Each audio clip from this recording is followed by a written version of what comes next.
من الحاجات التانية اللي بنتسأل فيها كتير قوي، حد بيشتغل ما عندوش وقت وتقطيع السلطه، ان انا اقعد كل يوم واقعد اقشر خيار واقطع جزر ولا اقطع طماطم، اعمل السلطه ازاي؟ نغسل الخضار بتاع السلطه كله ونتاكد انه ناشف كويس جدا، حتى الخضار الورقي اللي بنحطه في السلطه يكون متنشف. طيب اعمل السلطه ازاي؟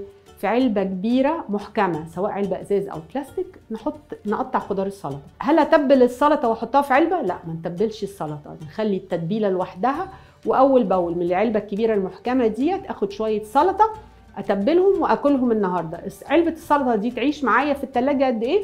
4-5 ايام. طب تتبيله السلطه دي اعمل فيها ايه؟ دي اسهل حاجه، اي برطمان ازاز فاضي عندي، اول ربع من البرطمان عصير ليمون، تاني ربع من البرطمان خل، ايا كان نوع الخل، خل ابيض او خل تفاح، يبقى ادي كده نص البرطمان مليناه، والنص التاني زيت يكون ملوش ريحه وملوش طعم. لو انا عايز زيت زيتون، الزيت الزيتون ما ينفعش يتخزن في التلاجة لانه بيتجمد. من اكتر السلطات اللي الناس بتحبها سلطه البطاطس. ايه مشاكلها؟ ان البطاطس بتتسلق زياده قوي او بتتهري مني. طب ازاي اظبط؟ اولا لازم نسلق البطاطس بقشرها، لان كل ما بنقشرها بتمتص ميه كتير قوي من ميه السلق، فبتبقى طريه وبتتهري جدا مننا. اسلقها في ميه وملح، مش ميه بس، ميه وملح.